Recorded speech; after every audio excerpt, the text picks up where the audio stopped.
Now, we spoke about the West Coast Eagles being comprehensively outscored in their first 3 matches in the final term. Well, it's happening again.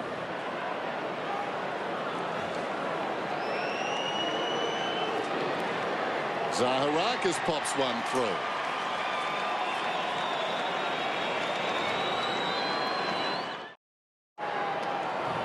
Well, the game over, Matty Knight has done a little bit of experimenting, and that's probably a positive too, to be able to send Carl Hooker forward after playing for most of the night in the back line, and for him to take a strong mark like that. That's probably the first time he's actually been sent forward for a while. So, I mean, that's a really positive thing for the Bombers to know they can keep that one up their sleeve.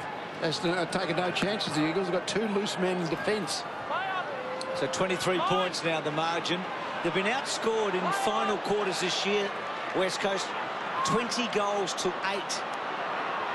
And it might be 21 if, no, that's a poor kick. Needed to find the target.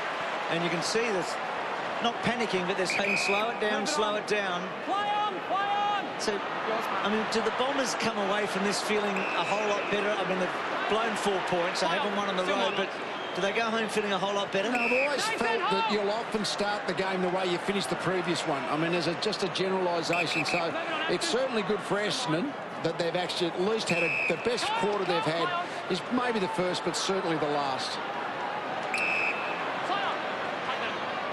Spanger. And that percentage that was getting close to 100 for West Coast at one stage in this match for the season has been eroded in the final 15 minutes. Naitanui, big fly, well done at the back by Ryder. And because Tim mentioned Hooker a moment ago, with Hurley and Hooker and a couple of others, they've got a few swing men, haven't they, the Bombers, you feel, long term? They just haven't got any run through that midfield brigade tonight. They just had that ability to carry the ball through the middle. It's no Stanton's the best at that, and he's not there, but he hasn't been able to find any replacements for that quality. Watson whips it out. Collier kept going with courage. Lockyer fell to the ground. Collier runs away. That was the 50. Pulls it back, but ill-directed. It favours the Eagles. Spanger runs onto it. Rides a bump. Hooker arrived quickly. Perhaps would have been better advised to tackle. Selwood, well, needs to be careful in there. He's lost a couple of these. And the umpire says his this time. So we're down to 26 seconds. And the West Coast Eagles have finally broken through. So what's that? 13 wins from their last 50. 2 struggling teams. And 12 of those wins at Subiaco, Dennis. Yeah. So, as we said at the outset, not sure where they're headed. Naitanui sends it up towards the wing. Dempsey runs onto the ball, takes them on, runs through 50, lines up. Dalziel gets back, knocks it to his own advantage. Need to be careful here. Well worked. Selwood was taken high, advantage was paid. Spanger kicks it out wide, and it bounces out of bounds. We spoke about Essendon's lack of run through the midfield. One of the damning statistics is that David Hill, he has played a very good game. He's actually led the side on inside 50s, and when you've got your ruckman doing that, it's probably a sure sign that midfields aren't going their way. West Coast Eagles happy to get the 4 points. Essendon finishing strongly, but way too far behind to make any difference. The Eagles 15-11-101. Essendon 11-12-78. And 2 of the stars, you saw them right there. And there's another one. Pritter so good, particularly before half-time. His clearances, aided by Cox and Naitanui, really shaped this game.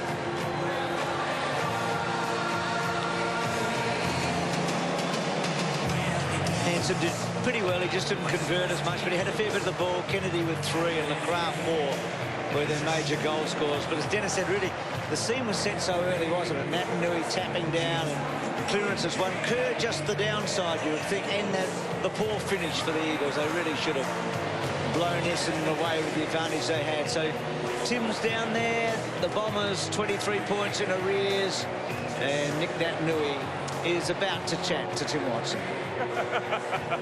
No, don't do that this time. No, that's a good idea. What are you talking about, Tim? I'll tell you later, okay? Now, that's got to feel beginning the first 4 points for the year. Yeah, it is. You know, it's been a long time waiting. We wanted to win those first 3 games, but to win it now in front of our home crowd is, yeah, couldn't hope for anything better. And you set it up with a really strong first half of footy too. Yeah, we did. I think that's what, you know, got us over the line. Just that first half, we went. Busher just told us to do the 1%ers and get through. So we did it, and then yeah, got the 4 points, which we're happy with. Yeah, you're doing a good job. Keep those hands still. Now, Sideshow Bob. How did Sideshow Bob go tonight? Oh, Sideshow Bob went all right. You know, had a few different names in the background, but no, yeah. Stick with the Sideshow Bob. You look like you enjoy yourself out there, and it's great to see a young fella out there enjoying himself and the way that he plays. Yeah, that's the essence of the game, I reckon, just to enjoy your footy. So, you know, go out there and enjoy it every week. That's all that matters. Well done again tonight. Thanks, mate. Cheers. And he came up against the quality ruckman tonight in Ryder and Hill, didn't he? Naitanui and Cox. It was a pivotal part of the night for Matty Knights. Well, he'd be gutted, really. So much preparation goes into every match, but they really weren't competitive for a lot of the game tonight. Yeah, they were. They finished the game off strongly, obviously, but in that second and third quarters, they just dropped away. It just didn't work for them. Kept going, worked their way into the game, but certainly disappointing middle of the match. Back to you, Tim. Well, you and Nick Naitanui are forming a great combination, Dean. Yeah, we've been fortunate enough to play the first 4 games and really rotate and get accustomed to what each other play like and rotate in the forward line and try and have an impact up there. But you know, the number one focus is to get the ball to our midfielders. Has it taken a while to get the thing going, has it, between the two of you? Yeah, it has, and obviously I didn't play a lot last year, and Nick filled in that ruck role and did it really well. And I think over the pre-season we really worked in tandem together, and it's just going to build up for the remainder of the year. You're going to be a handful for most sides, the pair of you. Yeah, I think that's what we want. We want to be known as one of the most dominant ruck combinations in the comp, and we have different attributes that we bring to the game. Obviously, he's a lot quicker than I am and does some amazing things. So, no, he's a great learner and just wants to be the best player he can be. Well, you finally got the 4 points. What's it like living in this town when the Dockers are doing so well and you're not performing well? Yeah, it's tough, but they're playing great footy, and it's just a matter of we've always been close. Our skills have let us down at times, but tonight it's great to get the 4 points. Yeah, good performance. Well done. Yes, thanks. It's great to see a champion getting healthy and getting some good form back, and he is a champion, Dean Cox. So it was Judd and Cousins and Kerr, wasn't it, in that glory years, and now it's so much about Cox and Naitanui. The two giants, Embley, well, a Norm Smith medalist, the highest honour just about you can get, best on the ground in the winning grand final he was. So in the end, they set it up in the second quarter and they hung on to win. It was 101-78 on Friday Night Footy.